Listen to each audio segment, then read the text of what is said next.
বিরাট রাজার রাজত্ব, একমাত্র কিং বিরাট কোহলি আইসিসি টুর্নামেন্টের সবগুলো ট্রফি জয়লাভ করতে পেরেছে একমাত্র টেস্ট চ্যাম্পিয়নশিপ বাদে।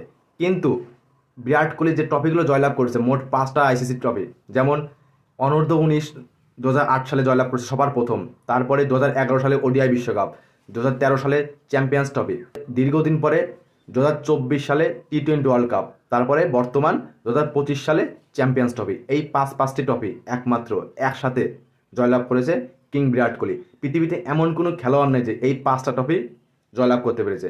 মানে টি-20 world cup, ODI world cup, champions trophy, অনূর্ধ্ব বিশ্বকাপ, এইগুলো ট্রফি কোনো প্লেয়ার নেই যে একসাথে এককভাবে জয়লাভ করতে পেরেছে। একমাত্র বিরাট কোহলি এই 5টা ট্রফি এককভাবে জয়লাভ করতে পেরেছে। কোনো প্লেয়ার হয়তো ওডিআই বিশ্বকাপ পায়নি, টি-20 পেয়েছে, কোনো কেউ হয়তো চ্যাম্পিয়ন্স ট্রফি পায়নি, ওডিআই পেয়েছে। মানে এক একজন প্লেয়ার এক একটা ট্রফি পেয়েছে, কিন্তু একমাত্র বিরাট কোহলি সে হচ্ছে এই পাঁচটি ট্রফি একা জয়লাভ করতে পেরেছে। কিং বিরাট কোহলি, আমরা চাই 2027 সালের ওডিআই ওয়ার্ল্ড কাপটা আবারও যেন জয়লাভ করতে পারে, কারণ বিরাট কোহলির পরে অনেক প্লেয়ার আসবে, কিন্তু এই বিরাট কোহলি আর আসবে না। ঠিক আছে, কিং বিরাট কোহলি, তোমার জন্য অনেক অনেক ভালোবাসা থাকলো। তুমি আরও সামনের দিকে এগিয়ে যাও, ভারতের হয়ে আরও অনেক অনেক ট্রফি জয়লাভ করো।